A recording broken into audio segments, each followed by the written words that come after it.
سبحان الذی اسری بعبدہ، جس نے اپنے بندے کو سیر کرائی من المسجد الحرام الی المسجد الاقصی، اللہ اکبر، مسجد حرام سے مسجد اقصی تک۔ مسجد حرام سے اس سفر کا آغاز ہوا ہے۔ ام ہانی کے گھر میں حضور استراحت کر رہے تھے، دروازہ اندر سے بند کیا ہوا تھا اور جبریل امین کو حکم ہوتا ہے میرے محبوب کو سر عرش لے کے آؤ۔ تو جبریل حاضر خدمت ہوئے تو دروازہ بند پایا، عرض گزار ہوئے مالک کیا کروں؟ کہا کہ تو نے دروازے کو دستک نہیں دینی کہ میرا محبوب تیرے لیے اٹھ کے دروازہ کھولے۔ اللہ اکبر، تو مالک کیا کروں؟ کہا چھت سے سوراخ کرو، اور جبریل نے چھت سے سوراخ کیا اور وہاں سے سمٹ کے حضور کے قدموں میں آ بیٹھے۔ صحیح حدیث میں آتا ہے جبریل کے 600 نوری پر ہیں، ایک پر کھولے تو شرق سے لے کے غرب تک، شمال سے جنوب تک پھیل جائے، اور اتنے بڑے بڑے 600 پر، تو 600 پر جس جسم پہ ہوں گے وہ جسم کتنا بڑا ہوگا۔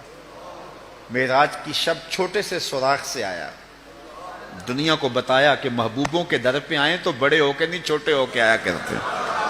تیرے ہندیاں سندیاں محبوبہ، اگر آپ کی توجہ ہو تو، تیرے ہندیاں سندیاں محبوبہ، میں کافر ہوا جے میں ہوا۔ اپنے وجود کی جب تک نفی نہیں نہ کی جاتی کچھ ملتا ہی نہیں ہے۔ جبریل سمٹ کے حضور کے قدموں میں آ بیٹھا، محبوب اب بھی سوئے ہوئے۔ اللہ اکبر، تبارک اللہ شان تیری، تجھی کو زیبا ہے بے نیازی۔ کہیں پہ جوش لن ترانی، کہیں تقاضے وصال کے۔ کوئی کوہ طور پہ جا کے کہہ رہا ہے رب ارنی انظر الیک، مالک دیکھنا چاہتا ہوں نقاب اٹھا دے۔ جواب ہوتا ہے نہیں نہیں تم نہیں دیکھ سکتے، اور ادھر محبوب سویا ہے، جبریل حاضر خدمت کھڑا ہے۔ محبوب اٹھو، رب انتظار کر رہے ہیں۔ تو جبریل قبل قدمہ، میرے محبوب کے قدم چوم لے۔ تو جبریل نے اپنے کافوری ہونٹ حضور کے قدموں پہ رکھ دیے۔ قبل تفعیل ہے، تفعیل کثرت ماخذ چاہتا ہے، یعنی اس کا معنی یہ نہیں کہ ایک بار چوم، اس کا معنی ہے بار بار چوم۔ تو جبریل حضور کے قدم چوم رہے ہیں۔ بشرط چادر تان کے ستا، نور چمے پیا تلیاں۔ بشرط چادر تان کے ستا، نور چمے پیا تلیاں، جس دی خاطر سجیاں ہویاں نے عرش بری دیاں گلیاں۔ بشرط اگے ود دا ہی جاوے، نوری رہ گیا تھلے، جس ویلے انہوں ود دیاں ویکھیا، آکے بلے بلے بلے۔ کوئی حد ہے ان کے عروج کی، بلغ العلاب کمال۔ حضور علیہ السلام کو ام ہانی کے گھر سے حتیم میں لایا گیا، صحیح حدیث ہیں۔ حتیم میں لا کر حضور کے صدر انور کو چاک کیا گیا، اور قلب اطہر حضور کے سینے سے نکال کر کے ایک تشتری میں رکھ کے آب زمزم سے غسل دیا گیا، اور حضور فرماتے ہیں یہ سارا منظر میں کھلی آنکھوں سے دیکھ رہا ہوں۔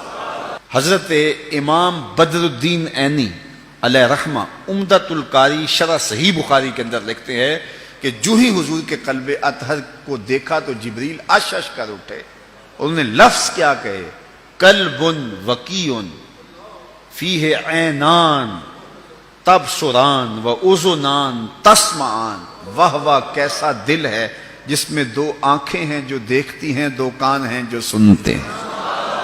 حضور کا دل عام لوگوں کے دلوں کی طرح نہیں ہے۔ اعلیٰ حضرت نے جو قصیدہ سلامیہ لکھا ہے، جو عموماً مساجد میں نماز جمعہ کے بعد پڑھا جاتا ہے، تو اس میں آپ نے ایک تو حضور کے معجزات کا ذکر کیا ہے، اور دوسرا اس قصیدہ سلامیہ میں حضور کے ایک ایک عضو بدن پہ سلام پڑھا ہے۔ کبھی انگلیوں پہ سلام، نور کے چشمے لہرائیں دریا بہیں، انگلیوں کی کرامت پہ لاکھوں سے۔ کبھی ہاتھوں پہ سلام، ہاتھ جس سمت اٹھے غنی کر دیا، موج بحر سماحت پہ لاکھوں سلام۔ کبھی بازوؤں پہ سلام، جن کو بارے دو عالم کی پرواہ نہیں، ایسے بازو کی قوت پہ لاکھوں سلام۔ کبھی ہونٹوں کو سلام، پتلی پتلی گلے قدس کی پتیاں، ان لبوں کی نزاکت پہ لاکھوں سلام۔ کبھی حضور کے سر انور کو سلام، جس کے آگے سرے سروراں خم رہے، اس سرے تاج عزت پہ لاکھوں سلام۔ ایک ایک عضو بدن پہ سلام پڑا ہے۔ تو ایک ایک عضو پہ سلام پڑھتے پڑھتے جب اعلیٰ حضرت حضور کے دل پہ آئے تو اعلی حضرت کا قلم رک گیا. اور اب اعلی حضرت کی یہاں بولی دیکھیے. یہاں آئے تو بولے دل سمجھ سے ورا. ایک ایک عضو کی بات کی ہے, احادیث بھی ملتی ہیں. اب حضور کے دل کے بارے میں کیا لکھوں؟ اعلی حضرت بولے دل سمجھ سے ورا, مگر یوں کہوں غنچائے راز وحدت پہ لاکھوں سلام. یہ اللہ کے رازوں کا امین ہے حضور کا قلب اطہر. اللہ اکبر. کائنات کی سب سے بڑی حقیقت حضور کا قلب اطہر, وہ دل جس میں خدا کے جلوے سموئے ہوئے. اللہ اکبر. حضور فرمایا تنام عینایا ولا ینام قلبی. لوگوں سنو, میری آنکھیں سوتی ہیں, میرا دل نہیں سوتا.